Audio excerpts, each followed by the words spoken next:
بسم الله الرحمن الرحيم. الحمد لله رب العالمين، وأشهد أن لا إله إلا الله وحده لا شريك له، وأشهد أن محمدًا عبده ورسوله صلى الله وسلم عليه وعلى آله وأصحابه أجمعين. اللهم لا علم لنا إلا ما علمتنا، اللهم علمنا ما ينفعنا وزدنا علما، وأصلح لنا شأننا كله ولا تكلنا إلى أنفسنا طرفة عين. أما بعد، أيها الإخوة الكرام، أيها الأحبة الأفاضل، هذه ساعة كريمة ولحظات طيبة أقضيها معكم في هذا البيت المبارك من بيوت الله سبحانه وتعالى، فنحمد الله عز وجل الذي يسر لنا هذا اللقاء ومن علينا بهذا الاجتماع، ونسأله عز وجل أن يتقبل منا جلوسنا هذا بقبول حسن، وأن يضاعف لنا فيه المثوبة والأجر، وأن يجعل لنا النصيب الأوفر من قول نبينا صلى الله عليه وسلم: ما اجتمع قوم في بيت من بيوت الله يتلون كتاب الله ويتدارسونه بينهم إلا نزلت عليهم السكينة وغشيتهم الرحمة وحفتهم الملائكة وذكرهم الله في من عنده. Bismillahirrahmanirrahim. Segala puji dan syukur kita panjatkan kepada Allah Subhanahu wa taala. Kita bersaksi bahwasanya tidak ada sembahan yang berhak disembah kecuali Allah Subhanahu wa taala, dan bahwasanya Muhammad adalah hambanya dan rasulnya. Semoga salawat dan salam tercurahkan kepada beliau dan kepada keluarga beliau serta seluruh sahabat beliau tanpa terkecuali. Ya Allah, sungguhnya tidak ada ilmu bagi kami kecuali yang Engkau ajarkan bagi kami. Ajarkanlah bagi kami ilmu yang bermanfaat dan tambahkanlah bagi kami ilmu. Ya Allah, perbaikilah segala urusan kami dan janganlah Engkau serahkan urusan kami kepada diri kami sedikit pun meskipun hanya sekejap mata. Para hadirin yang mulia yang dirahmati oleh Allah Subhanahu wa taala, ini adalah waktu-waktu yang mulia, detik-detik yang penuh dengan kebahagiaan. Kita akan melaluinya di masjid yang penuh keberkahan ini. Dan kita memuji Allah Subhanahu wa taala yang dengan karunia-Nya Allah memudahkan kita untuk bisa berkumpul di majelis ini dalam rangka untuk menuntut ilmu. Dan kita meminta kepada Allah Subhanahu wa taala agar menjadikan pertemuan kita ini sebagai pemberat timbangan kebajikan kita di akhirat kelak. Dan kita juga berharap semoga kita mendapatkan bagian terbesar dari orang-orang yang disebutkan oleh Nabi sallallahu alaihi wasallam dalam hadisnya: majtama'a qaumun fi baitin min buyutillah yatluna kitaballah wa yatadarasunahu bainahum illa nazalat alaihimus sakinah wa ghasyiyat bihimur rahmah wa hafat bihimul malaikah wa dzakarahumullahu fi man indah. Semoga kita mendapatkan bagian terbesar dari orang-orang yang Nabi memuji mereka dengan berkata, tidaklah suatu kaum mereka berkumpul di masjid Allah, kemudian mereka membaca ayat-ayat Allah dan pelajari isinya, kecuali akan turun bagi mereka ya ketenteraman, rahmat ya, dan juga diliputi oleh para malaikat, dan Allah akan menyebut-nyebut mereka, membanggakan mereka di hadapan para malaikat. حديثنا في هذا اللقاء معاشر الكرام عن موضوع غاية في الأهمية، ألا وهو حديث عن أصول العلم والإيمان، حديث عن مصدر تلقي العقيدة والإيمان. وهذا موضوع حقيقة جدير بكل مسلم أن يعيه لأهميته الكبرى وضرورة ضبطه لتستقيم للمرء عقيدته وإيمانه وعبادته وتقربه إلى الله سبحانه وتعالى. ومن اعتنى بالأصول التي عليها المعول في بناء الدين والعقيدة والعبادة والعمل هدي إلى صراط مستقيم، ومن ضيع الأصول حرم الوصول وباء بالخسران، ومن فارق الدليل ضل السبيل. فكيف يرام الوصول إلى علم الأصول بغير معرفة ما جاء به الرسول صلى الله عليه وسلم؟ ولهذا ينبغي أن نستشعر أهمية هذا الموضوع وحاجة الجميع إلى العناية به من أجل أن تستقيم للمرء عقيدته وإيمانه وعبادته وتقربه إلى الله سبحانه وتعالى. وإذا نظر الناظر وتأمل المتأمل في واقع كثير من الناس ممن وقعوا في أنواع من الانحرافات والخلل في عقيدتهم أو عبادتهم، فإنه يجد أن ذلك راجع إلى الخلل في مصدر التلقي. فإذا اختل المصدر اختل ما يتبعه. ولهذا ينبغي على المسلم أن يحرص على المنهل الصافي والمورد العذب الزلال الذي منه تستقى العقيدة ومنه تستقى العبادة والأخلاق، حتى يكون في دينه وعقيدته وعبادته لله سبحانه وتعالى على بصيرة. Para hadirin dan hadirat yang dirahmati oleh Allah Subhanahu wa taala, topik atau pembahasan yang akan kita bicarakan pada pertemuan kita adalah tentang perkara yang sangat penting, bahkan puncak dari perkara yang sangat penting. Karena kita akan berbicara tentang aslu usuluddin, tentang pokok dari pokok-pokok agama kita ini, dan juga pokok-pokok dari akidah dan keimanan. Kita akan berbicara tentang sumber dari mana kita mengambil akidah kita, dari mana kita mengambil iman kita. Jadi ini adalah pembahasan yang sangat penting, bahkan sangat terlalu penting pembahasan masalah ini. Oleh karena seorang harus benar-benar memperhatikan masalah ini agar dia bisa tahu benarkah sumber akidah yang dia pegang, benarkah sumber iman yang dia ambil darinya. Apakah benar akidah yang dia ambil adalah akidah yang dipegang oleh orang-orang terdahulu, orang-orang yang mulia terdahulu dalam, sehingga dengan mengambil sumber-sumber terdahulu yang dipegang oleh orang-orang para sahabat radhiyallahu taala anhum, maka akan kuat akidahnya dan juga kuat ibadahnya. Barang siapa yang meninggalkan dalil, man faraqad dalil dhalla sabil. Barang siapa yang meninggalkan dalil, maka dia akan tersesat jalannya. Para hadirin yang dirahmati oleh Subhanahu wa taala, sebagaimana yang dikatakan, kaifa yuramul wusul ila ilmil usul, bagaimana seorang bisa berharap sampai kepada tujuan, terutama perkara-perkara yang pokok, kemudian dia tidak mengetahui apa yang dibawa oleh Nabi sallallahu alaihi wasallam.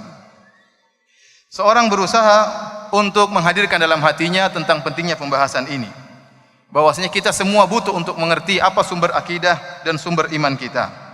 Agar apa? Kalau kita benar dalam mengambil sumber akidah kita, sumber iman kita, maka akidah kita akan lurus, ibadah kita juga akan menjadi lurus. Dan barang siapa yang melihat tentang kondisi kaum muslimin di zaman kita ini, kita akan dapati banyak sekali khurafat, banyak sekali kesalahan-kesalahan, penyimpangan-penyimpangan dalam masalah akidah. Demikian juga dalam masalah-masalah ibadah. Permasalahannya apa? Kenapa timbul penyimpangan dalam masalah akidah? Kenapa timbul penyimpangan dalam masalah ibadah? Permasalahannya karena salah dalam mengambil sumber. Salah dalam mengambil sumber akidah ataupun sumber ibadah. Oleh karenanya, seorang muslim harus semangat untuk bisa mengenal apa sumber akidahnya yang murni. Karena dia ingin ibadahnya murni, ingin akidahnya murni, maka dia harus berusaha mencari sumber akidah yang murni juga. وبين يدي هذا الموضوع أذكر بدعوة عظيمة ثبتت في صحيح مسلم وغيره ينبغي أن نعنى بها وأن ندعو بها بكثرة.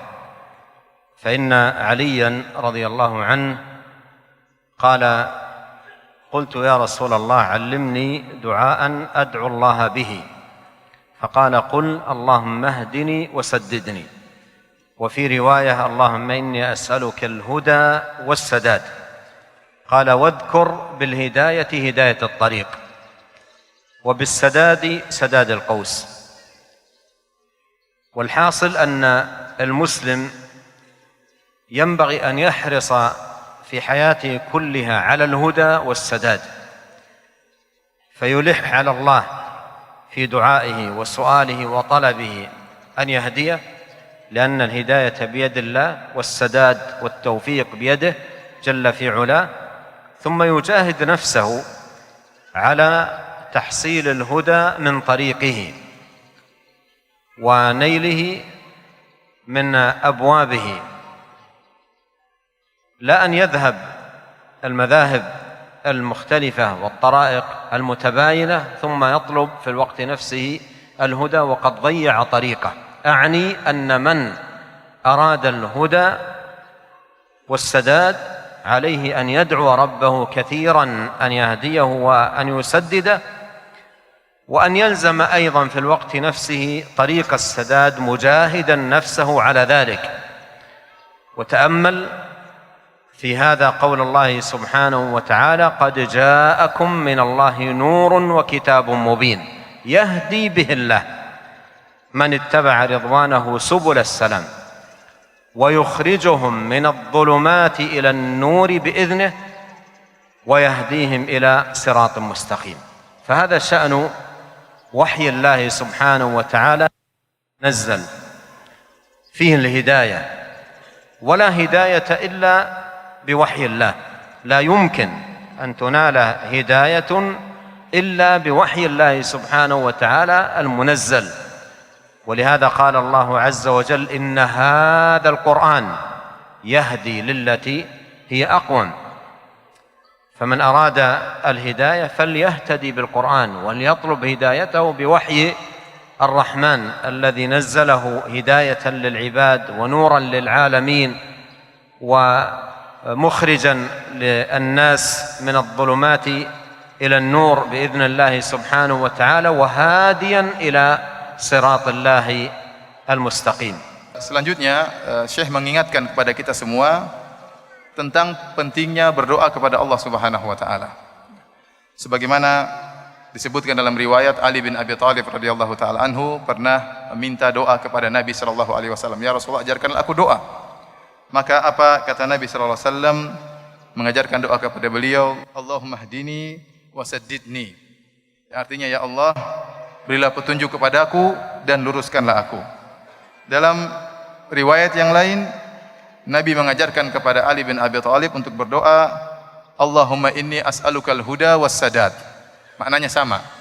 As'alukal huda was sadad. Ya Allah, aku mohon kepada Engkau petunjuk dan perkara yang lurus.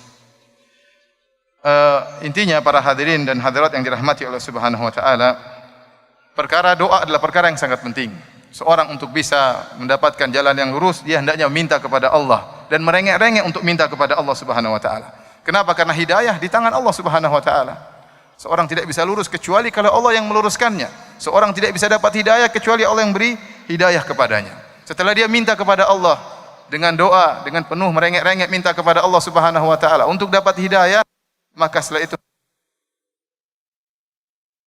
melawan hawa nafsunya agar bisa memperoleh hidayah. Dia cari pintu-pintu di mana terbuka hidayah tersebut. Dia datangi pintu-pintu tersebut agar dia bisa meraih hidayah tersebut.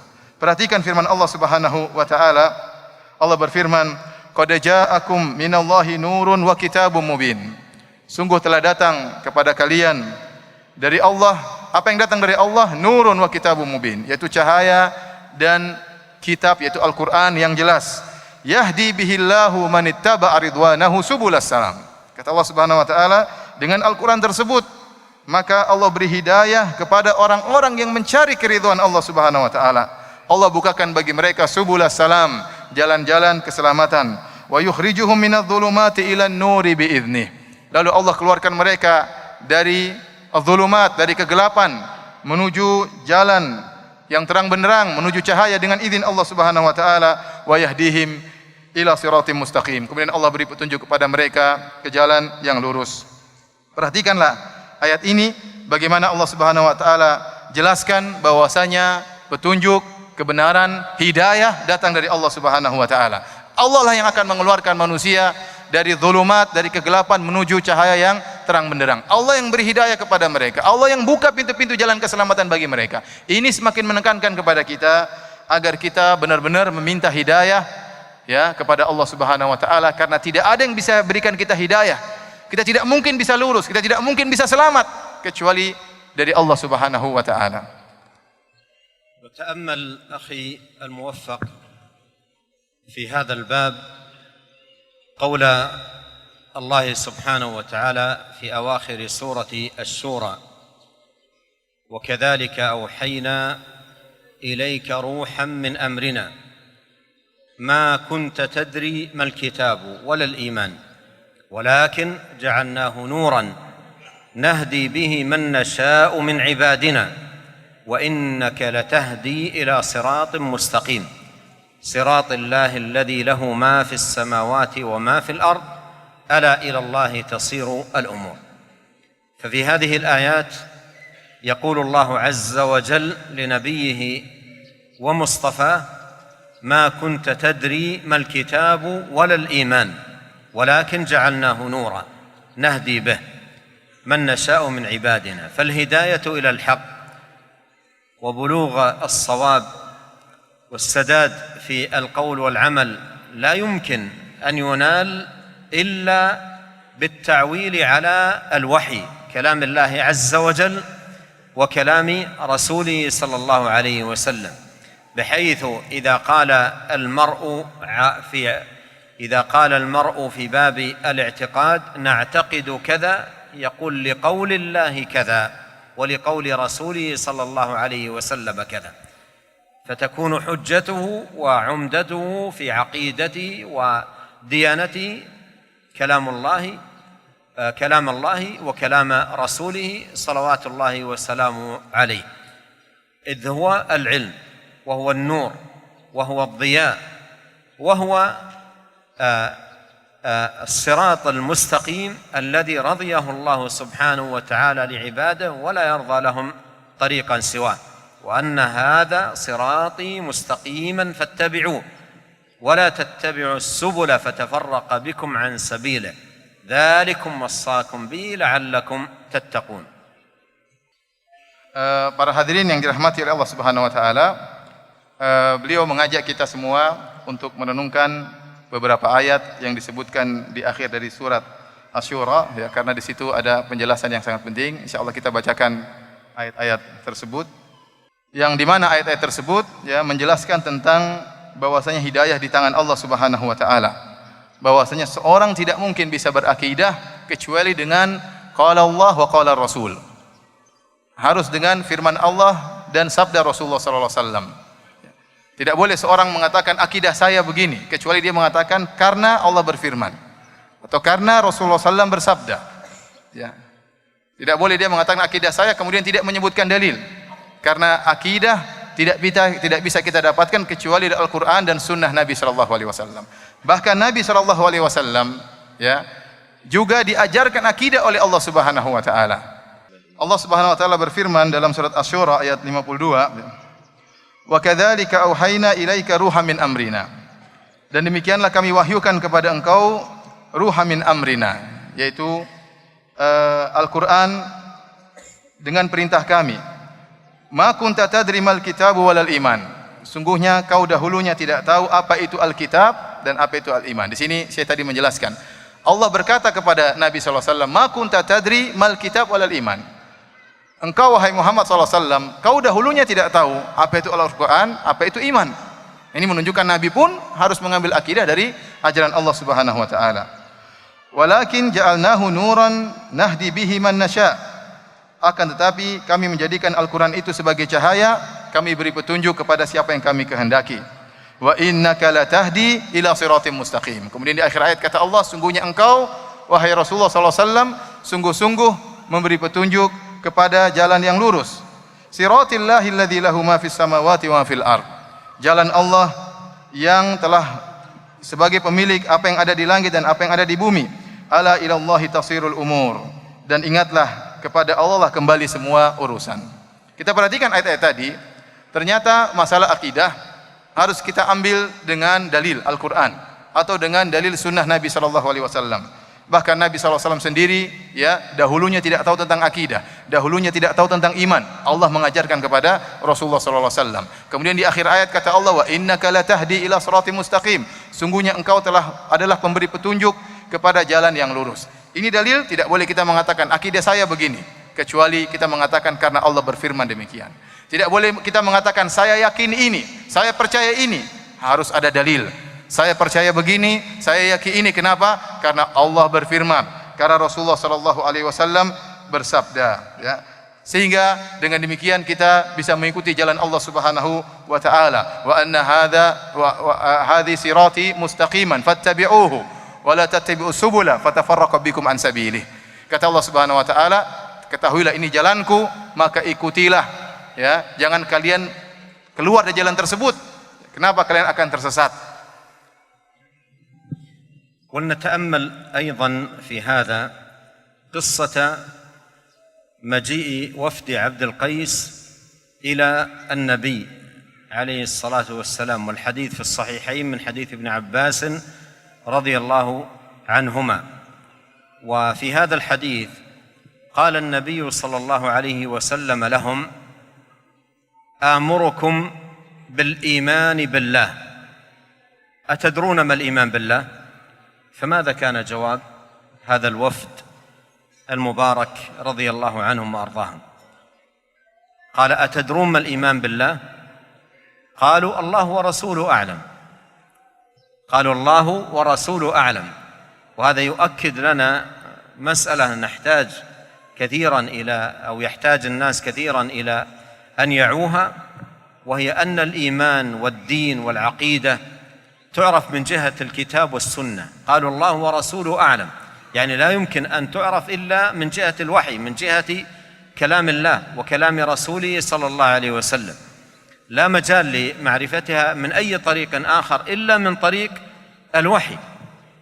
فكل طريق يظن أنه يوصل المرء إلى العقيدة الصحيحة غير طريق الكتاب والسنة فهو وهم وانحراف وجور عن صراط الله المستقيم، وعلى الله قصد السبيل ومنها جائر.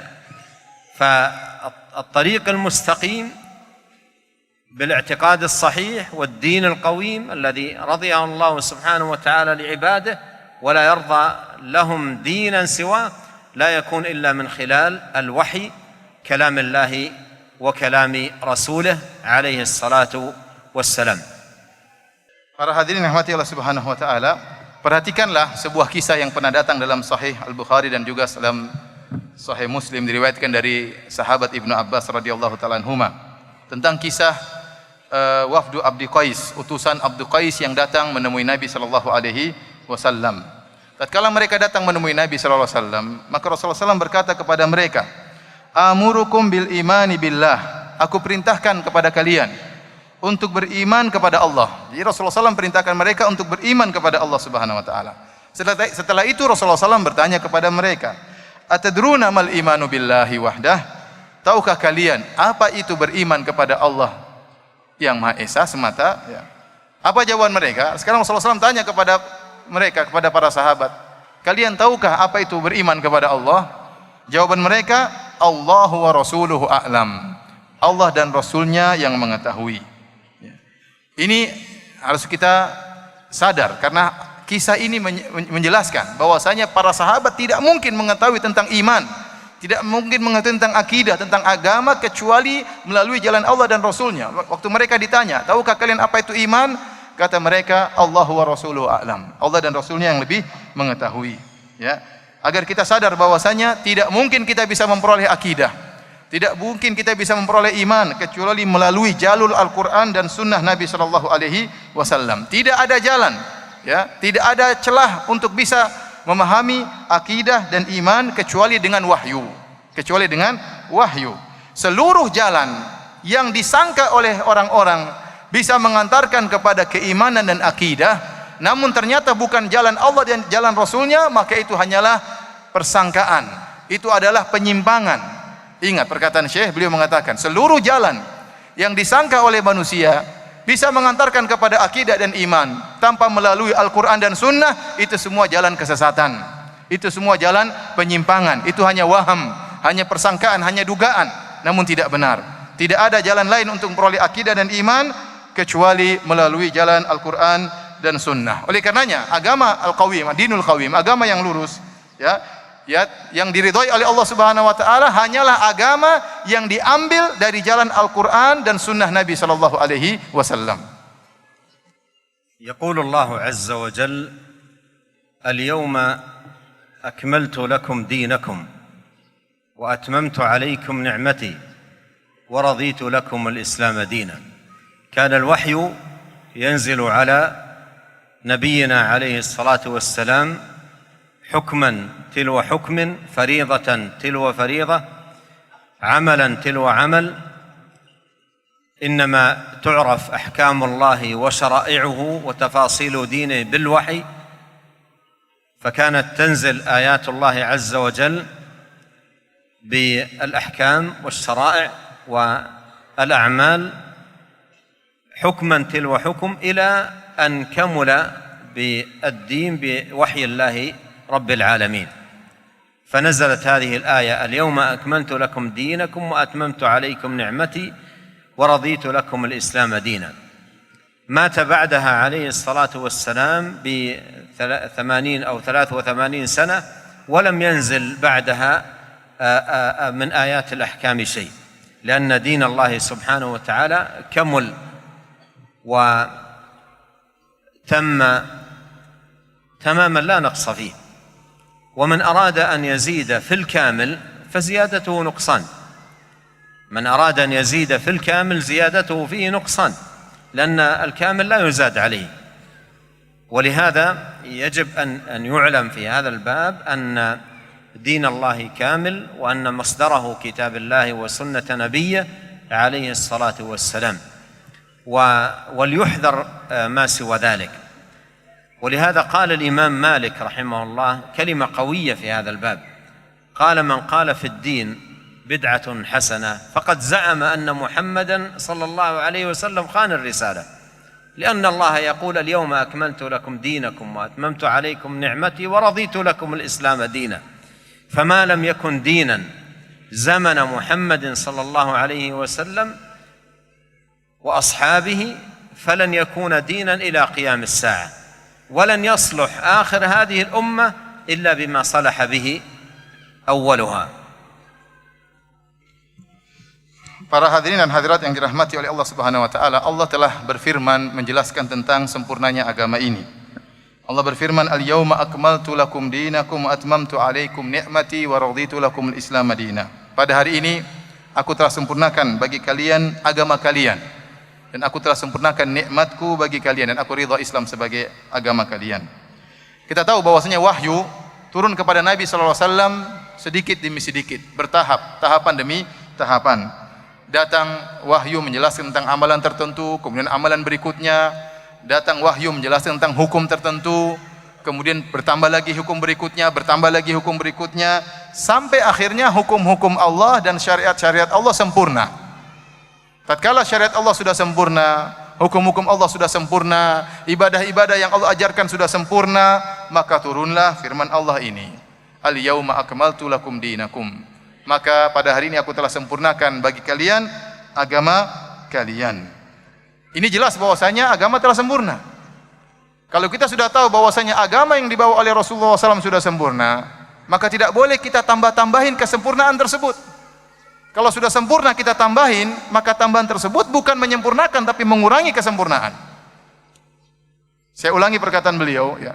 Seluruh tambahan yang ditambahkan pada suatu yang sempurna, tambahan tersebut pada hakikatnya adalah mengurangi. kesempurnaan tersebut. Yang sudah sempurna ngapain ditambah lagi? Sudah sempurna, sudah sampai pada puncak kesempurnaan, maka tidak perlu ada penambahan. Barang siapa yang menambah kesempurnaan tersebut, mengurangi kesempurnaan tersebut. Oleh karenanya kita hendaknya ya berhati-hati, ya jangan sampai kita menambah-nambah perkara yang bukan dari agama kita ini.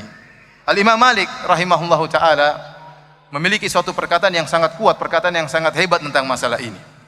Beliau mengatakan, "Man qala fid dini bid'atan hasanatan faqad za'ama anna Muhammadan khana risalah." Barang siapa yang beranggapan dalam agama ini ada bid'ah hasanah, itu tambahan-tambahan dalam agama, maka dia telah menuduh Muhammad sallallahu alaihi wasallam telah berkhianat terhadap risalah.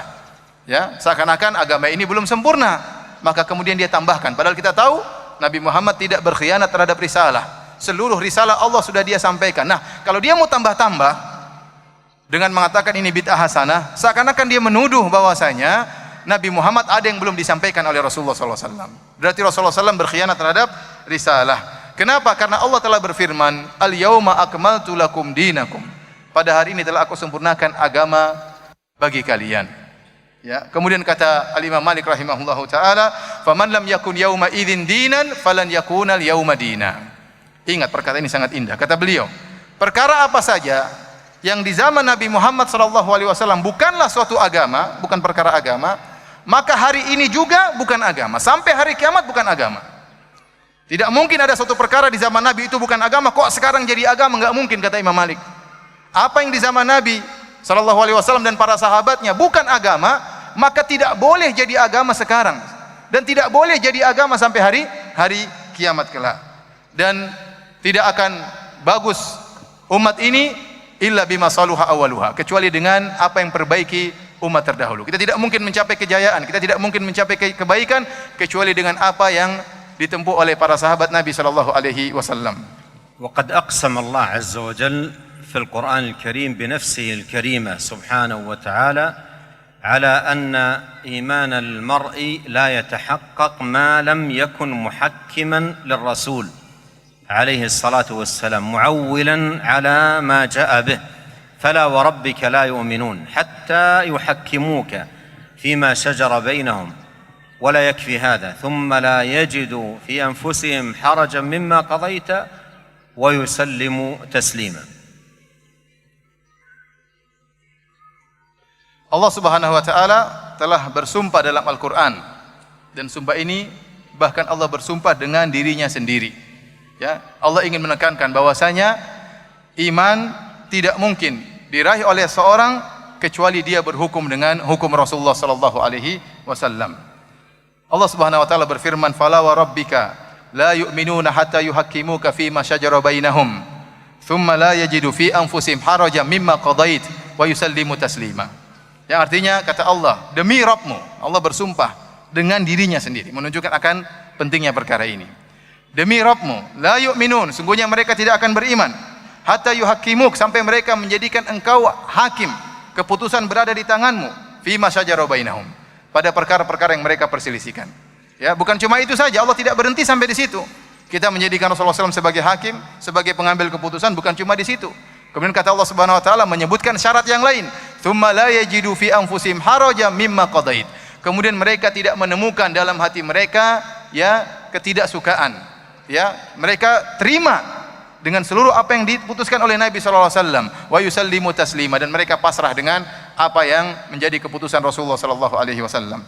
مثلها قول الله عز وجل وما كان لمؤمن ولا مؤمنة إذا قضى الله ورسوله أمرا أن يكون لهم الخيرة من أمرهم ومن يعص الله ورسوله فقد ضل ضلالا مبينا. Demikian juga dalam firman Allah yang lain, "Wa ma kana lil mu'minin wala mu'minatin idza qada Allahu wa rasuluhu amran ay yakuna lahumul khiyaratu min amrihim." Kata Allah Subhanahu wa taala, dan tidak pantas bagi seorang lelaki mukmin atau seorang wanita mukminah jika Allah dan Rasulnya sudah memberikan keputusan kemudian mereka mencari pilihan yang lain. Wa may ya'sillaha wa rasulahu faqad dhalla dhalalan mubina. Barang siapa yang bermaksiat kepada Allah dan Rasulnya, maka sungguh dia telah sesat dengan kesesatan yang nyata. Jadi kalau Allah dan Rasulnya sudah kasih keputusan, tidak boleh kita mencari pilihan-pilihan yang lain. معاشر الكرام، كان من أخطر الأمور التقدم بين يدي الله ورسوله بأن يقول ما لم يأتي في الكتاب والسنة، أو يعمل تدينا وتقربا إلى الله عز وجل بما لم يأتي في الكتاب والسنة. وتأمل في هذا الآية الأولى من سورة الحجرات، يقول الله عز وجل: يا أيها الذين آمنوا لا تقدموا بين يدي الله ورسوله واتقوا الله إن الله سميع عليم. ومعنى قوله لا تقدموا بين يدي الله ورسوله أي لا تقولوا حتى يقول، ولا تفعلوا حتى يأمر. هذا حاصل كلام المفسرين في معنى الآية كما ذكر ذلك ابن القيم رحمه الله تعالى. لا تقولوا حتى يقول، ولا تفعلوا حتى يأمر. لا تقولوا أي في باب العقيدة والإيمان حتى يقول أي الله، ولا تفعلوا أي في باب العبادة والعمل حتى يأمر الله سبحانه وتعالى. لا تقولوا حتى يقول، ولا تفعلوا حتى يأمر. ولهذا في ذم النبي عليه الصلاة والسلام خلوف الشر الذين يأتون من بعد الأنبياء، وصفهم بهذه المخالفة، قال: ثم إنه يخلف من بعدهم خلوف يقولون ما لا يفعلون ويفعلون ما لا يؤمرون. يقولون ما لا يفعلون ويفعلون ما لا يؤمرون.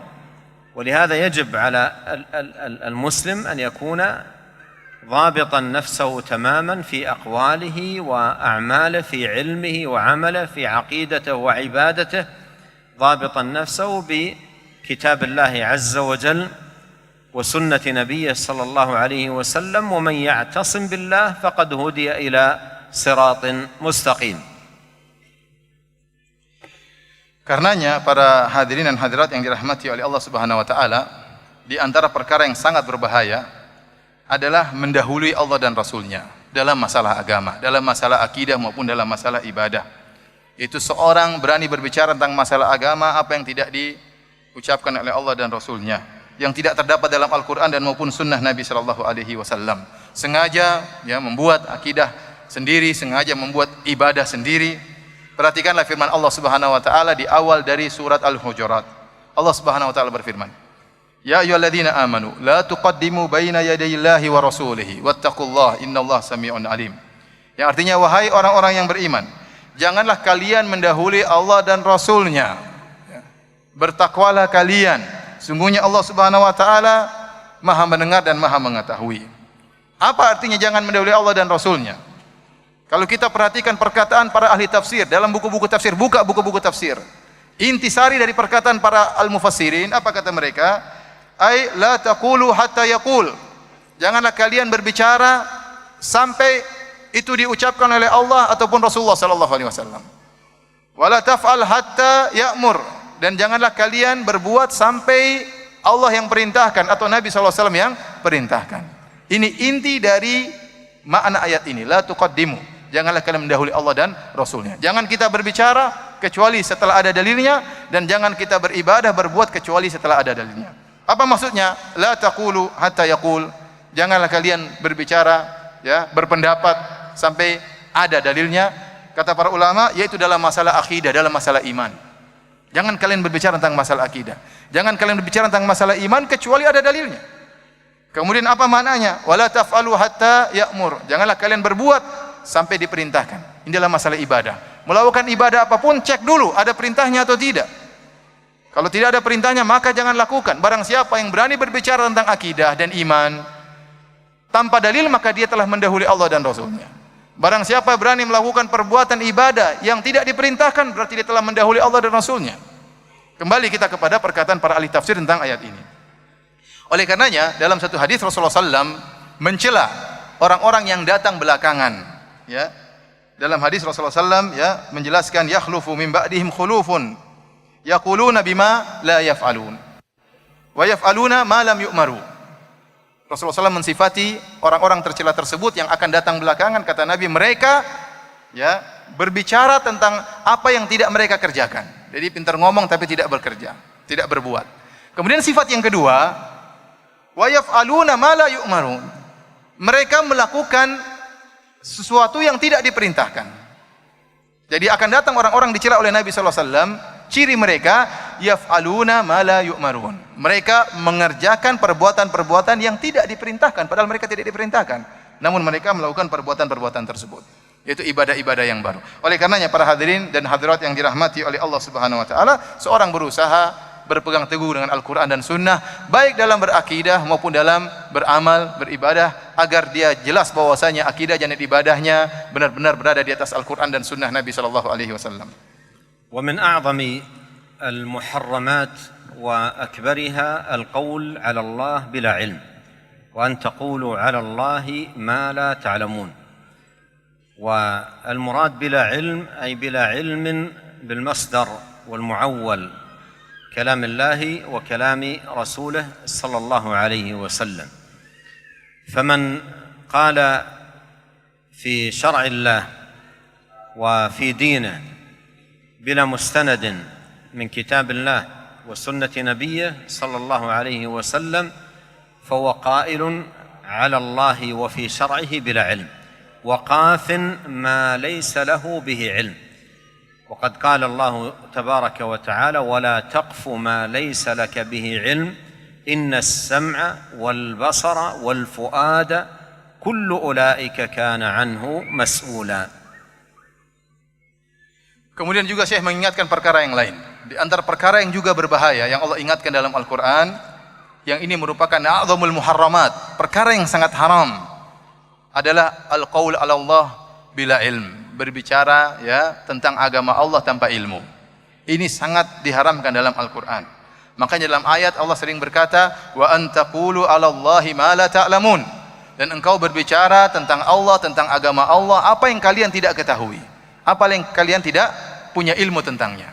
Apa yang dimaksud berbicara tentang Allah tanpa ilmu? Syekh menjelaskan, yaitu kalian berbicara tentang agama Allah tanpa ada dalil, tanpa ada sandaran, ya, tanpa ada sumber yang jelas. Kemudian kalian berbicara tentang agama, tentang akidah, tentang ibadah tanpa ada sumber yang jelas.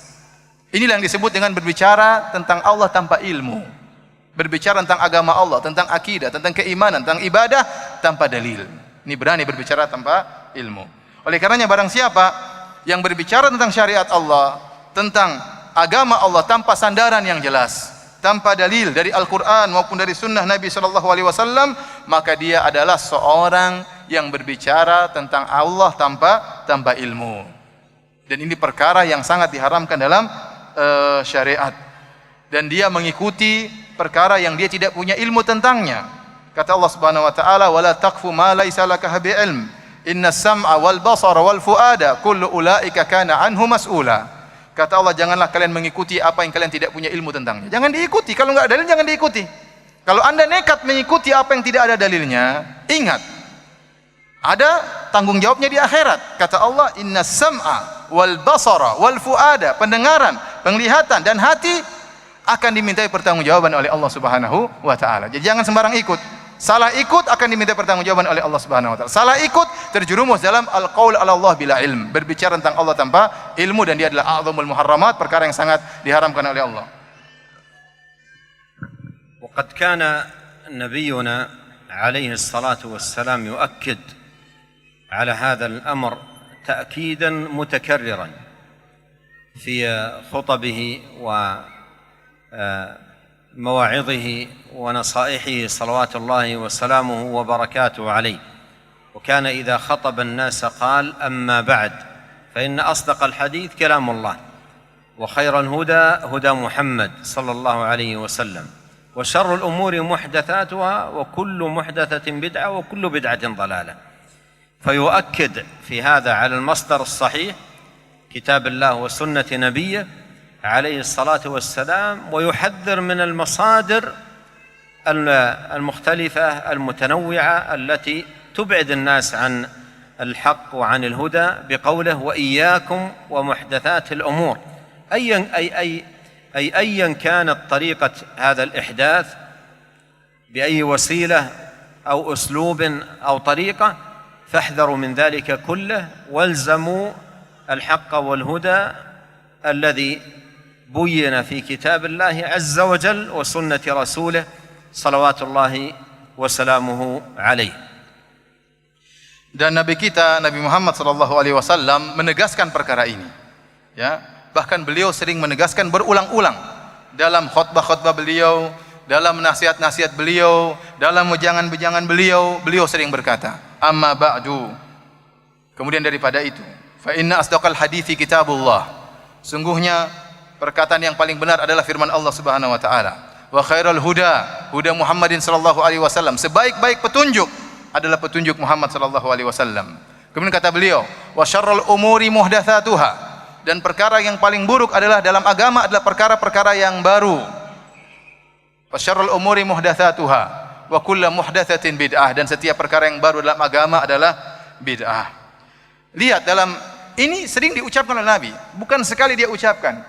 Dalam hadis disebutkan Rasulullah SAW mengucapkannya dalam khutbah-khutbah beliau, dalam nasihat-nasihat beliau, dalam wejangan-wejangan beliau. Ini menunjukkan Rasulullah SAW menekankan akan hal ini. Yang pertama, Rasulullah SAW menekankan tentang masdar yang benar, sumber yang benar. Makanya beliau mengatakan sebaik-baik perkataan Al-Quran, sebaik-baik petunjuk Muhammad. Berarti apa? Suruh ambil dari Al-Quran dan dari sunnah Nabi. Tidak ada yang lebih baik daripada sunnah Nabi, tidak ada yang lebih baik daripada Al-Quran. Beliau ingatkan akan hal ini. Dan kemudian setelah itu, di antara rahmat beliau mengingatkan tentang sumber-sumber yang bermacam-macam.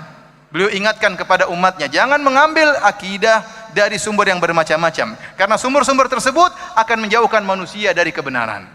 Makanya beliau mengatakan, wa iyyakum wa muhdatsatil umur.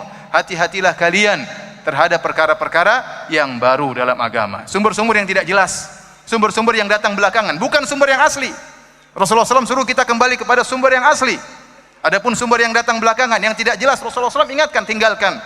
Kenapa? Karena itu adalah perkara yang buruk. Oleh karenanya beliau mengatakan, Syekh mengatakan, wasilah apapun yang mengantarkan kita kepada sumber yang tidak asli, maka jauhi.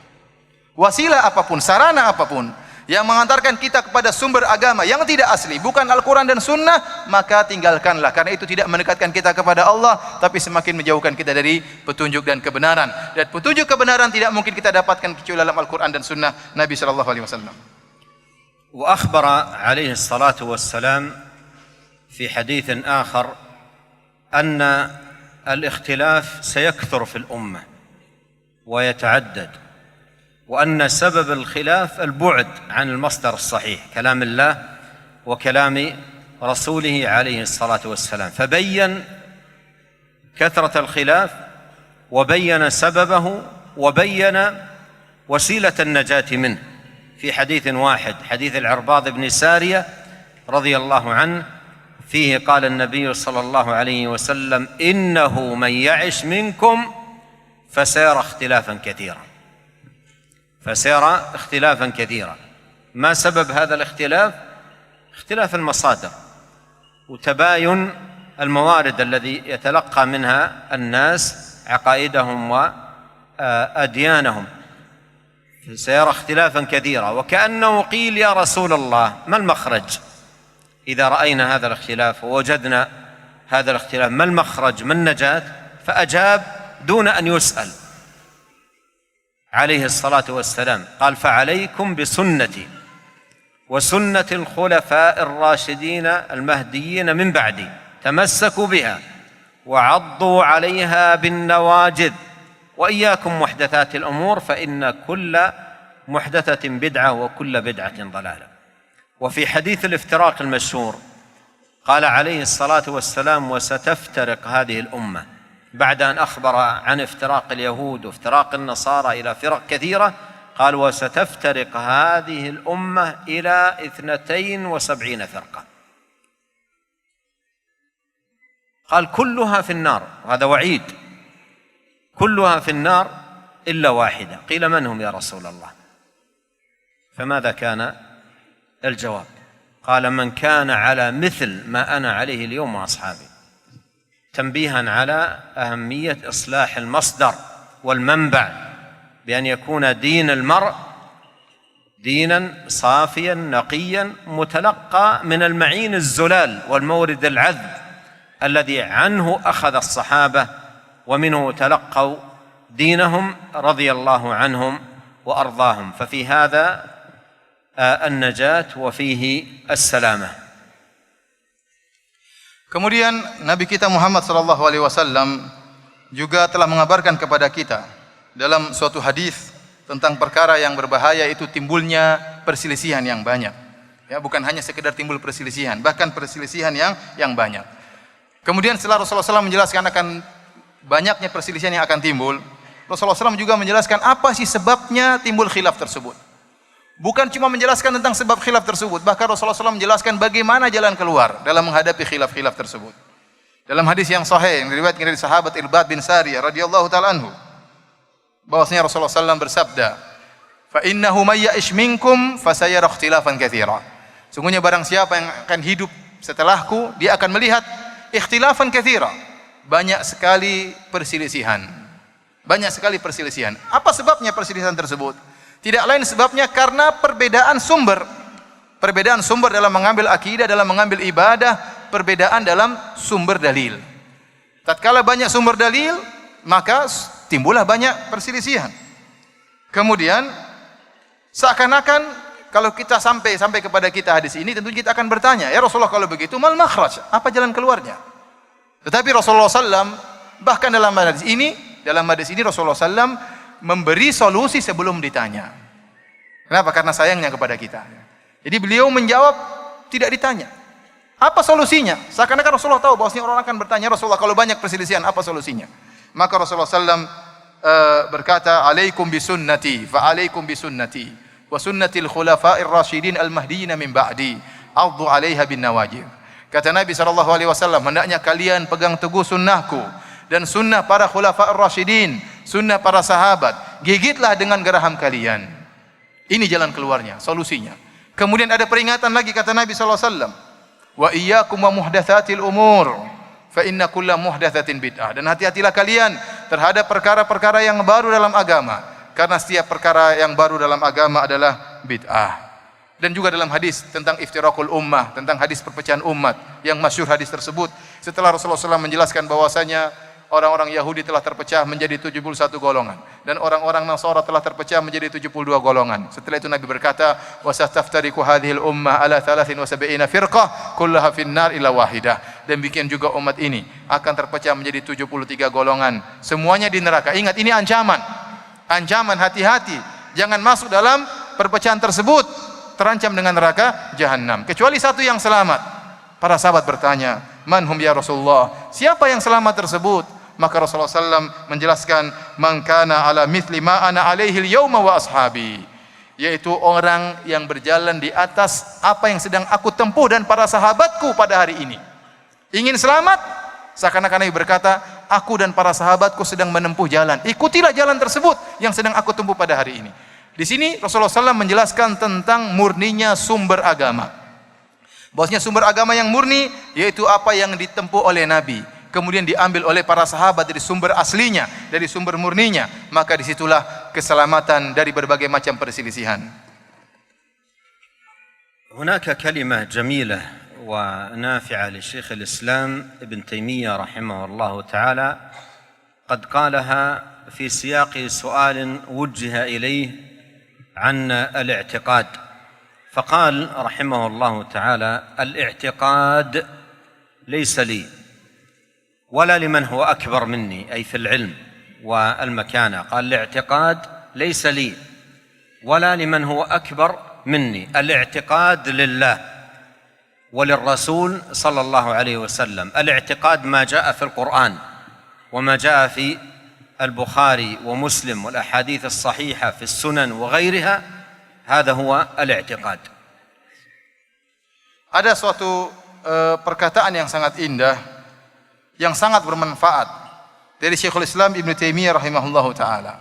Beliau mengucapkan perkataan emas beliau ini kapan? Tatkala beliau ditanya tentang masalah i'tiqad, masalah akidah. Ya, ditanya tentang masalah akidah. Apa kata beliau rahimahullahu taala? Al-i'tiqadu laisa li wala liman huwa akbaru minni. Kata beliau, i'tiqad itu bukan dari saya, bukan milik saya, bukan milik Ibnu Taimiyah. Dan i'tiqad itu bukan akidah, itu bukan milik orang yang lebih daripada Ibnu Taimiyah. Dia ingatkan bahwasanya sumbernya bukan saya, sumbernya bukan fulan dan fulan, bukan yang lebih hebat dari Ibnu Taimiyah, itu bukan sumber akidah. Kata beliau, al-i'tiqadu lillahi wa li rasulihi. I'tiqad itu milik Allah dan Rasulnya.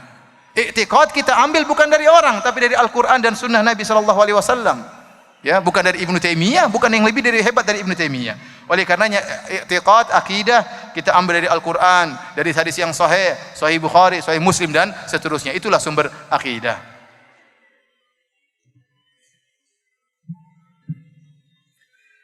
ولهذا معاشر الأحبة الكرام إذا تأملنا في كتب السلف ومن اتبعهم بإحسان نجد الفرق بينها وبين غيرهم في هذا الباب العظيم الذي هو مصدر التلقي. فتجد كتب أهل السنة قائمة على الدليل، يقولون نعتقد كذا لقول الله تبارك وتعالى كذا، ونعتقد كذا لقول رسول الله صلى الله عليه وسلم كذا، لا يتجاوزون كلام الله وكلام رسوله. كما قال الأوزاعي رحمه الله: ندور مع الكتاب والسنة حيث دارت. يقول الإمام أحمد رحمه الله: نصف الله بما وصف به نفسه وبما وصفه به رسوله صلى الله عليه وسلم، لا نتجاوز القرآن والحديث. هذه جادة أهل السنة وطريقتهم في قديم الزمان وحديثه. أما من سواهم فلهم موارد ومصادر مختلفة كثيرة بسبب اختلافها اختلفت عقائدهم وتباينت طرائقهم وبعدوا عن الحق والهدى بحسب بعدهم عن كتاب الله وسنة نبيه صلوات الله وسلامه عليه. Beliau mengingatkan, ya, maka barang siapa yang memperhatikan buku-buku yang ditulis oleh salafus saleh tentang akidah. Jadi banyak buku-buku akidah sampai kepada kita dengan dalil Al-Quran dan Sunnah, juga dengan tulisan-tulisan yang dibuat oleh para imam-imam terdahulu, para salafus saleh. Kemudian kita bandingkan dengan buku-buku selain dari para imam-imam tersebut. Orang-orang sekarang nulis, orang belakangan nulis tentang akidah, kita akan dapati perbedaan yang sangat besar. Ya, perbedaan yang sangat besar dalam hal masalah sumber pendalilan, dalam hal sumber akidah. Oleh karenanya kalau kita lihat buku-buku Ahlus Sunnah, buku-buku imam terdahulu tentang masalah akidah, ya, kita akan dapati mereka berkata, na'taqidu kadza liqaulihi ta'ala kadza. Kami berakidah begini dan begini. Kenapa? Karena Allah berfirman demikian. Wa na'taqidu hadza liqauli Nabi sallallahu alaihi wasallam kadza wa kadza. Kami berakidah demikian. Kenapa? Karena hadis Rasulullah sallallahu alaihi wasallam. Begitu buku akidah mereka. Oleh karenanya, mereka la yatajawazuna al-Qur'an wa sunnah. Mereka tidak berani melewati Al-Qur'an dan Sunnah. Mereka tidak berani berhenti di mana Al-Qur'an berhenti. Mereka berhenti di mana Sunnah berhenti. Makanya Al-Auza'i rahimahullah pernah berkata, naduru ma'al sunnah haitsu dara. Kami berputar bersama sunnah dimanapun dia berada. Kami bersama sunnah dimanapun dia berada. Kami tidak berani melampaui sunnah Nabi. Kami berhenti di mana sunnah tersebut berhenti. Kemudian Imam Ahmad rahimahullahu taala pernah berkata, nasifullah bima wasafallahu la natajawaz. Ahmad rahim. Kami tatkala dia berbicara tentang masalah sifat, masalah akidah, kami mensifati Allah Subhanahu wa taala dengan sifat-sifat yang Allah sifatkan dirinya sendiri. Dan kami mensifati sifat-sifat Allah dengan yang disifatkan oleh Rasulnya. Kami tidak berani melewati Al-Quran dan Sunnah. Ini perkataan Imam Ahmad. Kami tidak berani mendahului Allah dan Rasulnya. Dan demikianlah jadatu ahli sunnah. Demikianlah seluruh ulama ahlu sunnah tatkala menulis buku-buku tentang akidah selalu disertai dengan dalil Al-Quran dan Sunnah Nabi SAW. Adapun selain mereka, kalau kita lihat buku-buku selain Ahlu Sunnah wal Jamaah tentang masalah akidah, maka kita akan dapat di sumber mereka bermacam-macam. Ya, Sumber mereka bermacam-macam, pengambilan mereka berbeda-beda. Akhirnya timbullah berbagai macam perselisihan di antara mereka. Kenapa? Karena sumbernya berbeda-beda. Timbullah tarekat-tarekat, timbullah muncul jalan-jalan dan metode-metode. Semakin mereka menjauh dari Al-Quran dan Sunnah, semakin mereka menjauh dari kebenaran. Mereka semakin menjauh dari kebenaran, sejauh mana mereka meninggalkan Al-Quran dan Sunnah Nabi sallallahu alaihi wasallam. أليس في الكتاب والسنة الوفاء والكفاية؟ فلما يذهب بعض الناس بل كثير من الناس إلى المصادر المختلفة ليتلقوا منها دينهم، وفي كتاب ربهم وسنة نبيهم صلى الله عليه وسلم ما يكفي ويشفي ويغني. ولهذا يقول عبد الله بن مسعود: اتبعوا ولا تبتدعوا فقد كفيتم. ويقول رضي الله عنه: إنا نقتدي ولا نبتدي، ونتبع ولا نبتدع، ولن نضل ما تمسكنا بالأثر.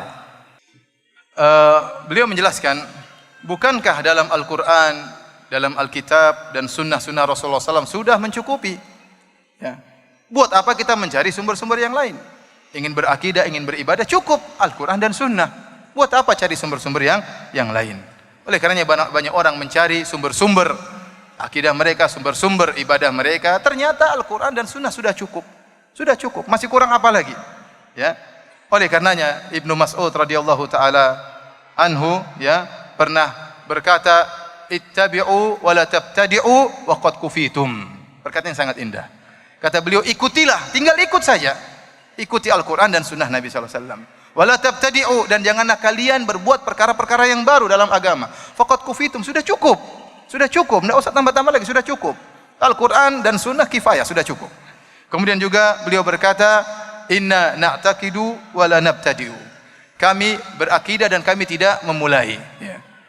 Wa nattabi'u wala nabtadi'u, dan kami hanya mengikuti dan tidak berbuat perkara-perkara yang baru. Ya, kemudian beliau berkata, walan nadhilla ma tamassakna bil athar, dan kita tidak akan sesat selama kita berpegang teguh dengan hadis Nabi sallallahu alaihi wasallam. على كل هما سبيلان، إما اعتصام بحبل الرحمن أو ضياع في سبل الشيطان. قد قال الله سبحانه وتعالى: واعتصموا بحبل الله جميعا ولا تفرقوا. فمن اعتصم بحبل الله وهو وحيه وتنزيله الذي جعل فيه هداية البشر نجا وفاز برضا الله سبحانه وتعالى، ومن فارق الدليل ضل السبيل. Intinya para hadirin dan hadirat yang dirahmati oleh Allah Subhanahu wa taala, ada dua jalan, kita dikasih pilihan. Ada dua jalan. Berpegang teguh dengan jalan Allah Subhanahu wa taala, atau dhaya fi sabilis syaitan, atau tersesat di jalan syaitan. Cuma dua jalan, tinggal pilih. Ikuti jalan Allah Subhanahu wa taala, maka selamat. Kalau tidak ikut, maka akan terjebak dalam jalan-jalan syaitan. Kata Allah Subhanahu wa taala, wa'tasimu bihablillahi jami'an wa la tafarraqu. Berpeganglah kalian seluruhnya dengan tali Allah Subhanahu wa taala, dan janganlah kalian bercerai-berai. Maka barang siapa yang berpegang teguh dengan tali Allah, dia akan selamat. Dan man faraqad dalil dhalla sabil, dan barang siapa yang meninggalkan dalil, meninggalkan Al-Quran dan Sunnah, maka dia akan tersesat dari jalan yang benar. معاشر الكرام، عندما ينظر المرء إلى واقع الناس في قديم الزمان وحديثه ممن جانبوا الحق وابتعدوا عن الصواب، يجد ولا بد أن من وراء ابتعادهم عن الحق وانحرافهم عن الصراط المستقيم من وراء ذلك مصادر تعلقوا بها وأخذوا عنها فأبعدتهم عن الحق. ولهذا ينبغي على المرء في هذا الباب أن يكون على حذر من المصادر التي أبعدت كثيرا من الناس عن الحق والهدى، ولعلي أشير إلى بعضها على وجه التحذير. حتى ينتبه المرء ولا يغتر كحال كثير من المغترين بهذه الأشياء. تجد مثلا من الناس من إذا أراد أن يستدل في باب العقيدة أو باب العبادة والعمل يستدل بالقصص والحكايات والأخبار الواهية والإسرائيليات. هذا يكون مصدرا يعرف من خلاله دين الله عز وجل.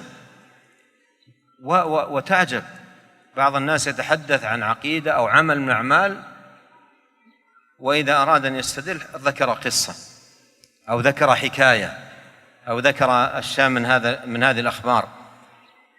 هذا يكون مصدرا يعرف به دين الله سبحانه وتعالى.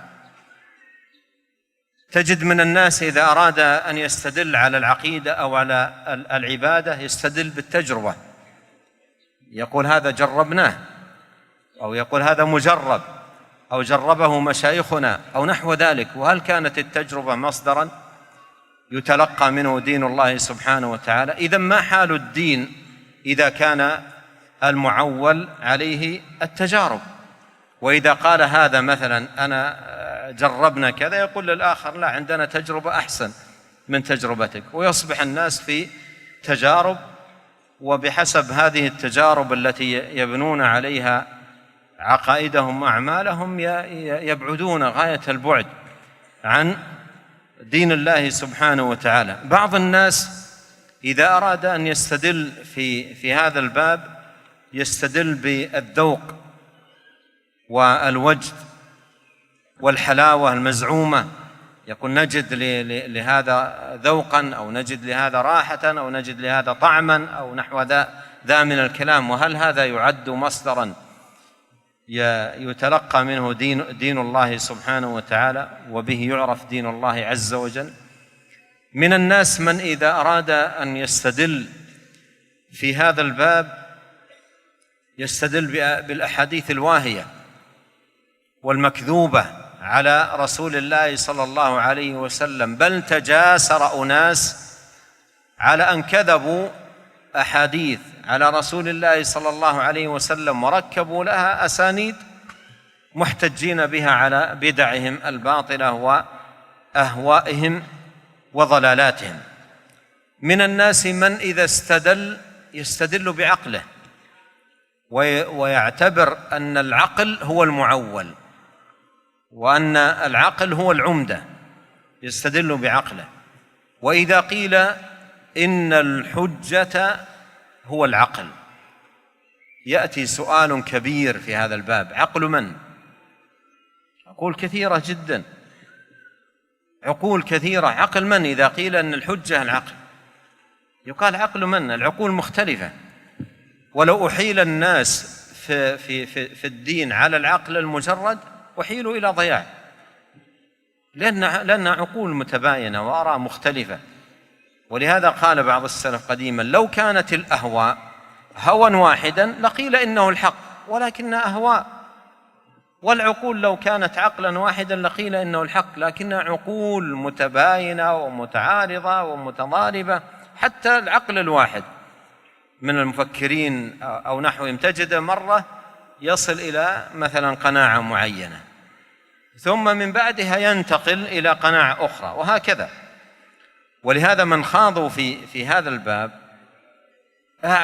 أعلنوها صريحة أن الوصول إلى الحق من هذا الطريق مسدود، لا يمكن أن يصل المرء إلى الحق من خلال هذا الطريق.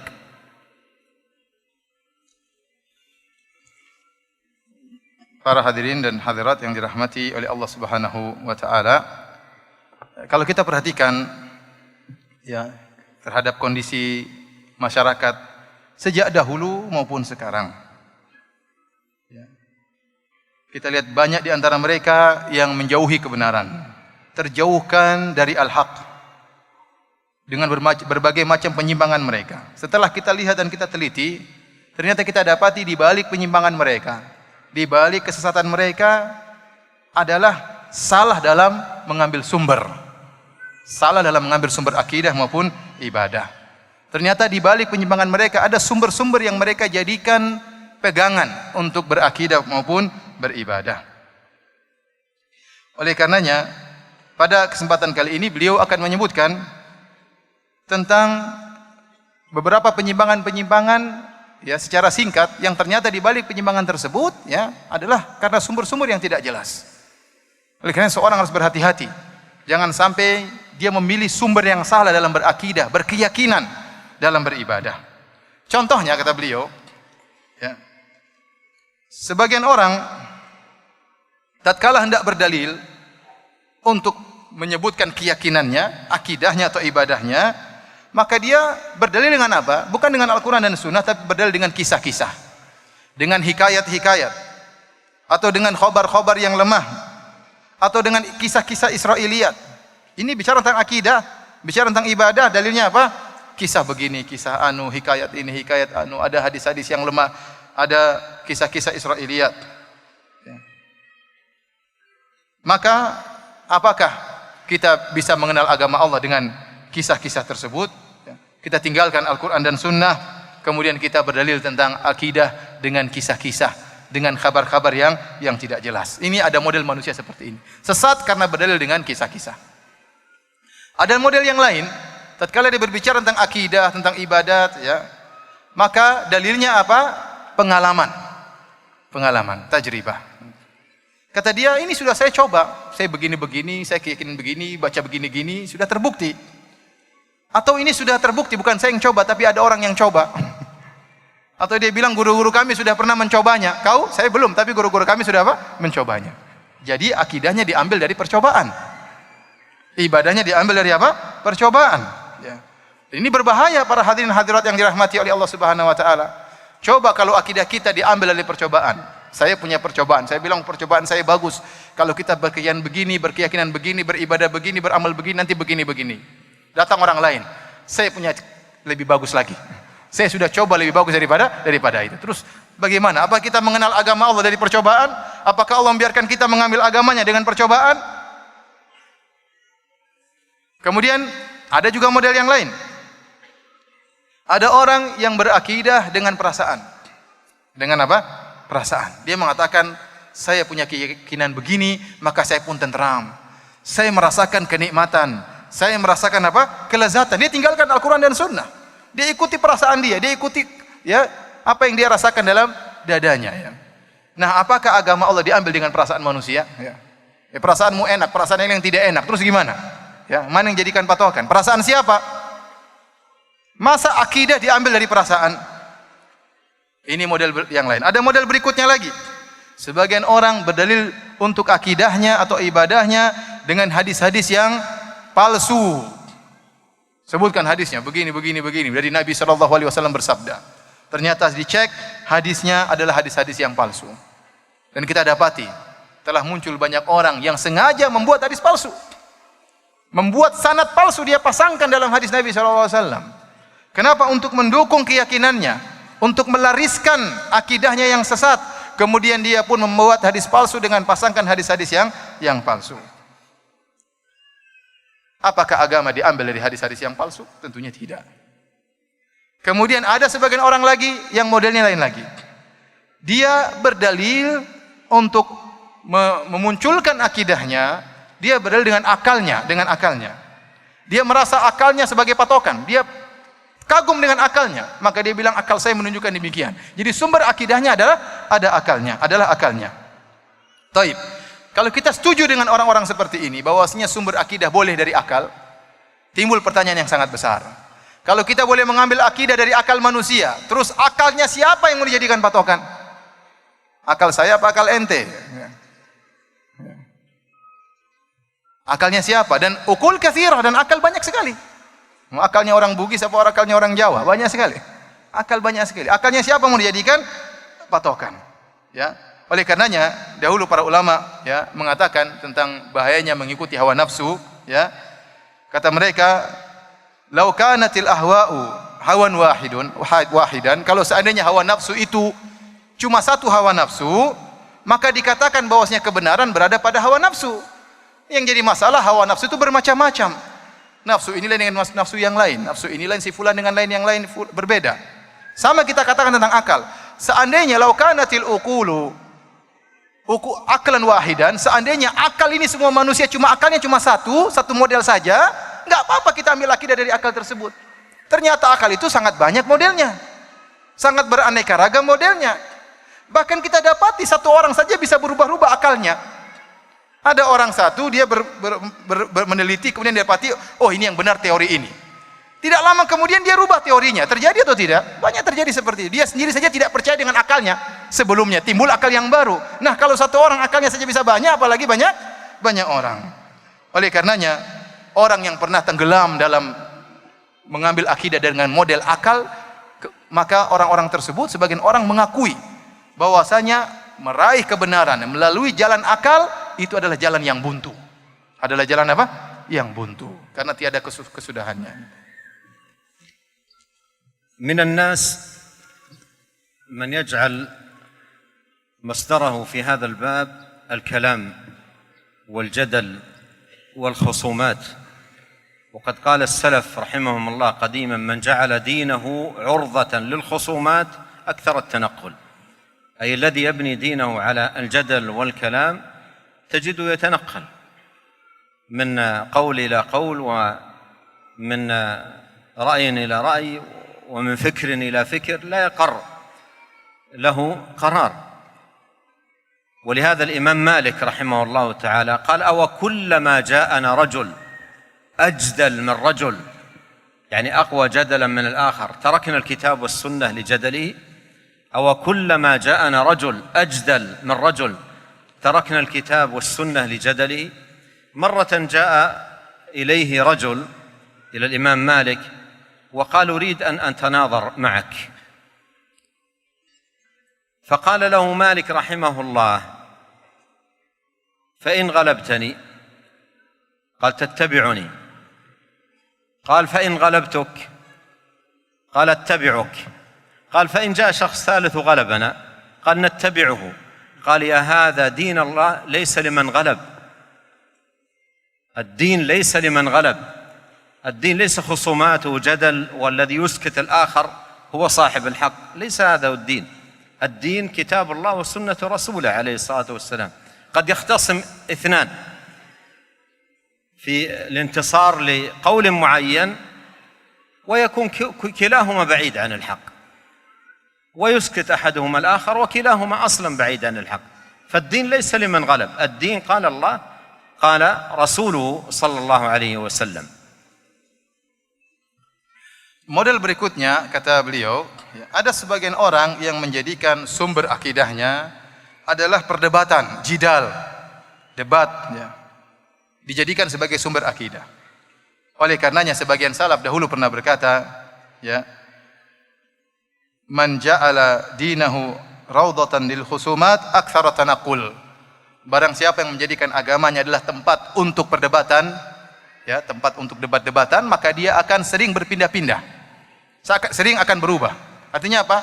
Pendapatnya gini, berubah lagi, akidahnya dulu begini, berubah lagi. Kenapa? Karena dia tergantung siapa yang menang debat. Tergantung siapa yang menang debat, ya.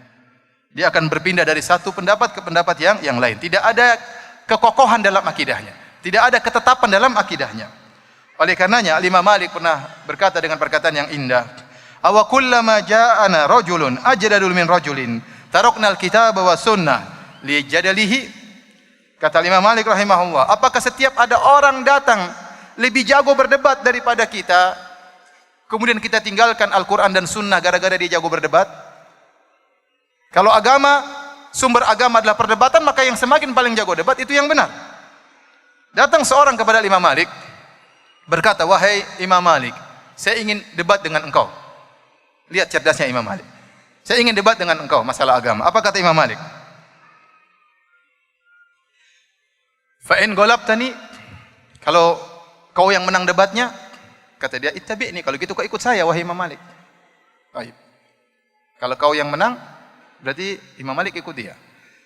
Kemudian pertanyaan berikutnya, "Wa in ghalabtuka?" Kalau saya yang menang gimana? Kata Imam Malik. Kata dia, "Attabi'uka." Kalau gitu saya ikut kau. Kata Imam Malik. Terus kalau datang laki-laki yang lain, kemudian ngalahin kita semua, ya kita ikut dia katanya. Ya udah tinggal pindah-pindah saja. Maka Imam Malik berkata, ya hadza dinullah laisa liman ghalab.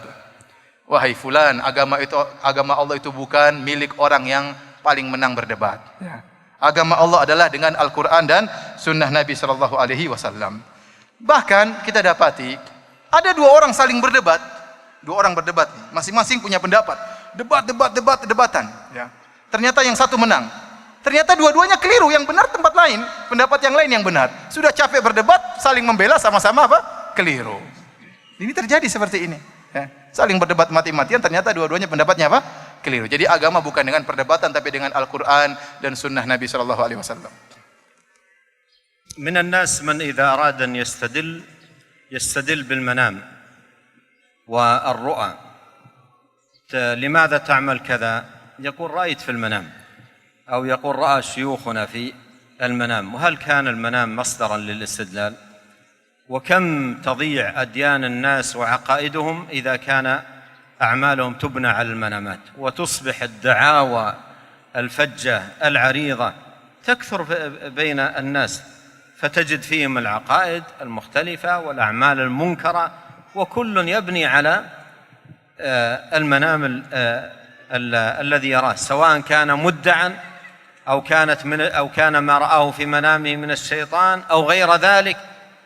ولهذا كم ضاعت من عقائد وأعمال كثير من الناس بسبب هذه الحجة المزعومة، يبني دينه على ما يراه في منامه. ولهذا بإجماع أهل العلم أن الرؤى المنامية لا يمكن أن تكون مصدرا للاستدلال، لا يمكن أن يؤخذ حكم أو عقيدة من الرؤية المنامية.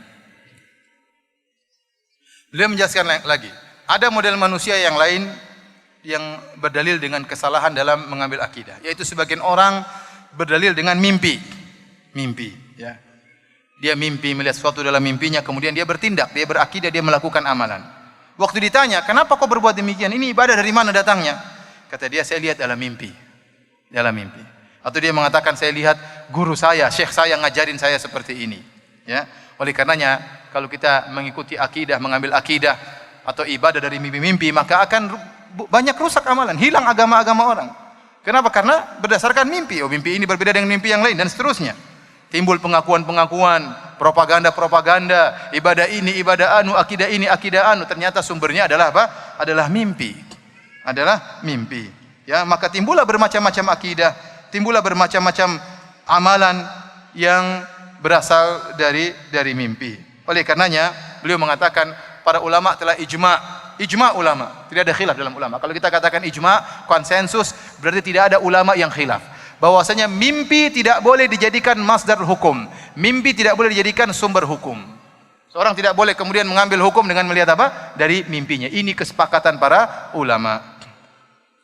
وهناك أيضا حجة قديمة في هذا الباب، باب الاستدلال، متكررة بتكرر بعثات المرسلين عليهم السلام، كما في الآية الكريمة قول الله عز وجل: وكذلك ما أرسلنا في قرية من نذير إلا قال مترفوها إنا وجدنا آباءنا على أمة وإنا على آثارهم مقتدون. هذه حجة قديمة ولا تزال باقية. بعض الناس إذا أراد أن يستدل في عمل أو يسأل لماذا تعمل هذا العمل يقول الآباء، وهذه طريقة الآباء وطريقة الأجداد، ولا يمكن أن أحيد عن طريقة الآباء قيد أنملة. مع أن هذا الشخص الذي يقول هذا الكلام لو قيل له عن شخص آخر في اعتقاد آخر وفي مذهب آخر وفي طريقة أخرى، قيل إنه يعتقد هذا الأمر لا لشيء إلا لكونها طريقة الآباء، لم يرضه ذلك وقال ما يمكن. فكما أننا نحن سنكون أبناء آباء لأبناء فيما بعد، ونحن على قناعة أننا نخطئ ونصيب، الآباء أيضا يخطئون ويصيبون، ليسوا بمعصومين. فالحجة إنما هي في كلام الله عز وجل، وكلام رسوله عليه الصلاة والسلام. أما التعويل على ما كان عليه مجرد ما كان عليه الآباء والأجداد هذا ليس بحجة ولا مستند. وإذا قيل الحجة فيما كان عليه الآباء والأجداد، يأتي سؤال مهم في هذا الباب: آباء من؟ إذا كان الحجة فيما كان عليه الآباء والأجداد يأتي سؤال كبير جدا: آباء من؟ هؤلاء آباءهم كذا وهؤلاء آباءهم كذا وهؤلاء آباء من الذي تكون طريقتهم هي الصحيحة؟ فالحجة إنما هي في كلام الله وكلام رسوله عليه الصلاة والسلام. Para hadirin dan hadirat yang dirahmati oleh Allah Subhanahu wa taala, beliau juga menyebutkan model yang lain. Sebagian orang mengambil masdar akidah, sumber keyakinan, sumber untuk beramal dengan metode yang lama dan berulang-ulang. Sejak dulu sudah ada metode ini. Metode yang menyimpang tapi berulang-ulang. Yaitu apa? Ini warisan nenek moyang. Warisan nenek moyang. Dan ini sudah diingatkan oleh Allah dalam Al-Qur'an. Kata Allah Subhanahu wa taala, "Wa ma arsalna fi qaryatin min nadhirin illa qala mutrafuha inna wajadna aba'ana ala ummah wa inna ala atharihim muqtadun." Kata Allah Subhanahu wa taala, ya, dan tidaklah kami mengutus pada setiap negeri seorang pemberi peringatan, itu seorang rasul, kecuali orang-orang tersebut, para pembesar-pembesarnya berkata, kami sudah mendapati nenek moyang kami di jalan ini dan kami hanya tinggal mengikuti ajaran nenek moyang kami. Ini sudah setiap rasul mendapati seperti ini. Ternyata dalil metode ini mengikuti warisan nenek moyang itu dari dulu sampai sekarang masih ada. Tidak pernah selesai-selesai. Oleh karenanya saya mengingatkan bahwasanya adalah perkara yang salah, ya. Dan ini bukan dalil Al-Qur'an dan Sunnah. Oleh karenanya coba kita dapati orang yang seperti ini, ada orang dia sangat berpegang teguh dengan warisan nenek moyangnya, padahal salah. Tapi kalau kita ceritakan kepada dia, ada orang lain, tentang orang lain yang punya keyakinan yang lain, yang juga berdalil dengan warisan nenek moyang yang lain, maka dia pasti menyelisih. Dia bilang, kenapa itu ikut nenek moyangnya? Padahal dia juga ikut nenek apa? Nenek moyangnya. Dia juga ikut nenek moyangnya. Kemudian para hadirin dan hadirat yang dirahmati oleh Allah Subhanahu wa taala, kita sangat yakin, ya, kita ini sekarang masih hidup dan kelak kita akan menjadi nenek moyang. Iya atau tidak? Yakin atau tidak besok jadi nenek moyang? Kita akan jadi nenek moyang. Dan kita tahu diri kita ini siapa? Apakah kita ini maksum, tidak pernah salah? Atau kita tempatnya salah dan benar? Nah, kalau ternyata suatu hari, entah 1000 tahun lagi kita sudah jadi nenek moyang, apakah pantas cucu-cucu kita berdalil dengan kita padahal kita tahu kita tidak maksum? Apakah pantas kita dijadikan dalil sebagai warisan nenek moyang? Jawabannya tidak benar. Tidak pantas. Kita sendiri ngerti kita tempatnya benar dan tempat apa? Salah. Suatu saat kelak kita akan menjadi apa? Nenek moyang, dan tidak pantas kita dijadikan dalil. Taib. Kalau kita setuju, taruhlah kita setuju dengan perkataan banyak orang, ini warisan nenek moyang. Taib. Kita setuju bahwasanya sumber akidah adalah warisan nenek moyang. Pertanyaan berikutnya, nenek moyang siapa? Nenek moyang orang Bugis? Orang Jawa? Orang Arab kah? Orang Ambon kah? Nenek moyang siapa yang mau jadikan apa? Dalil. ثمة أمر في هذا الباب خافه النبي عليه الصلاة والسلام على أمته خوفا عظيما. قال صلى الله عليه وسلم: إن أخوف ما أخاف على أمتي الأئمة المضلين. هذه مشكلة. أئمة الضلال ودعاة الباطل خطر على الناس، ولهذا يجب على المرء الناصح لنفسه لا يجعل قدوته في هذا الباب إلا أهل الحق الملازمين لكتاب الله سنة نبيه صلى الله عليه وسلم، وعلامتهم بينة وأمارتهم واضحة. إذا استدل المستدل منهم قال الله، قال رسوله صلى الله عليه وسلم، يعظم كلام الله، يعظم كلام رسوله صلى الله عليه وسلم، يعتني بالكتاب والسنة، يلازم الكتاب والسنة، فهذه أمارة بينة وعلامة واضحة للشخص بأن يكون على الهدى. وإذا أردت معرفة شخص في هذا الباب كما يقول ابن القيم رحمه الله فاختبره في أمور ثلاثة. اختبره في صلاته، إذا كان يحافظ على الصلاة يؤديها في الجماعة معتنيا بها معظما لها، هذا الميزان الأول.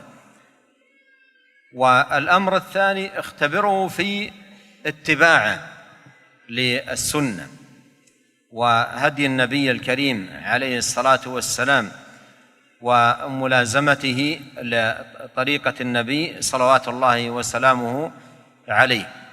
وذكر أيضا أمرا ثالثا نسيته. Kemudian beliau juga menyebutkan ada perkara yang sangat dikhawatirkan oleh Nabi Shallallahu Alaihi Wasallam. Yang tentunya kalau Nabi khawatir, kita harus juga khawatir. Ya. Takut menimpa umatnya. Kata beliau, Inna akhwafa ma akhwafu ala ummati ala immatal mudillin. Kata Nabi Shallallahu Alaihi Wasallam, perkara yang paling aku khawatirkan mendatangkan keburukan bagi umatku adalah imam-imam yang menyesatkan, pemimpin-pemimpin yang menyesatkan, tokoh-tokoh yang menyesatkan. Ini peringatan Nabi dan Nabi sangat khawatir akan hal ini. Ya. Oleh karenanya seorang hati-hati. Jangan sampai dia mengambil tokoh dijadikan sebagai teladan, ternyata tokoh tersebut tidak di atas Al-Quran dan Sunnah. Seorang berhati-hati. Ya. Karena ini dikhawatirkan oleh Nabi SAW. Tokoh-tokoh yang menyesatkan. Nah, kita harus menjadikan orang-orang yang benar, yang di atas Al-Quran dan Sunnah, ya, sebagai qudwah, sebagai teladan, bukan tokoh-tokoh yang menyesatkan. Timbul pertanyaan, bagaimana kita mengetahui tokoh-tokoh yang benar? Kata Syekh, tanda-tandanya sangat jelas. Sangat jelas, yaitu dia mengagungkan Al-Quran dan Sunnah. Kita dapati kalau dia berdalil, berbicara tentang agama, selalu mengatakan Allah berfirman, Rasulullah SAW bersabda. Allah berfirman, Rasulullah SAW bersabda. Tidak berani mendahului Al-Quran dan Sunnah. Tidak berani melampaui Al-Quran dan Sunnah. Ini berarti orang ini mengganggu Al-Quran dan Sunnah. Ini boleh jadi teladan. Ini tokoh yang boleh dijadikan teladan. Ya. Agar seorang benar-benar di atas petunjuk. Ya, bahwasanya yang boleh dijadikan sebagai teladan adalah tokoh yang berada di atas Al-Quran dan Sunnah. Ibnul Qayyim rahimahullah pernah berkata, jika engkau ingin mengambil teladan, ingin tahu orang ini benar atau tidak, maka teslah dia dalam 3 perkara. Teslah dia dalam 3 perkara. Yang pertama, lihat sholatnya. Lihat sholatnya. Gimana sholatnya? Benar nggak dia sholat berjamaah di masjid? Benarkah dia mengumumkan sholat? Ya, tidak terlambat tatkala ke masjid. Ya, ini baru jadi teladan. Tapi kalau jagoan bisa terbang sana, bisa terbang sini, nggak pernah ke masjid, ya ini jangan. Ya. Kemudian yang kedua adalah lihat bagaimana tentang ittiba'nya terhadap sunnah. Lihat, yang dia kerjakan itu sunnah atau bukan. Dia amalin gini, amalin gitu, ngomong gini, ngomong gitu, ada dalilnya enggak? Ini perkataan Ibnu Qayyim. Kau tes, coba lihat. Dia ngomong gini, cek, ada enggak dalilnya? Al-Qurannya ada enggak? Sunnahnya ada enggak? Kalau enggak ada, jangan diikuti. Berarti dia tidak ikut Al-Quran dan Sunnah. Yang ketiga apa? Kata Syekh, saya lupa ya. Saya lupa ya. هذه ساعة طيبة كريمة قضيتها مع إخواني وأحبتي في هذا المسجد. أسأل الله عز وجل أن ينفعنا أجمعين بما سمعنا وأن يجعل ما سمعناه وتعلمناه حجة لنا لا علينا وأن يصلح لنا شأننا كله وألا يكلنا إلى أنفسنا طرفة عين إنه تبارك وتعالى سميع مجيب. وأيضا أقول هذه ساعة طيبة قضيتها مع أحبتي من أهل مكسر جعل الله أمرهم كله ميسر. وأسأل الله عز وجل لنا أجمعين القبول والتوفيق والسداد. سبحانك اللهم وبحمدك أشهد أن لا إله إلا أنت أستغفرك وأتوب إليك. اللهم صل وسلم على عبدك ورسولك نبينا محمد وآله وصحبه والسلام عليكم ورحمة الله وبركاته. Terakhir beliau mengatakan ini adalah detik-detik dan waktu-waktu yang telah aku lalui bersama orang-orang yang aku cintai, bersama saudara-saudaraku di masjid ini.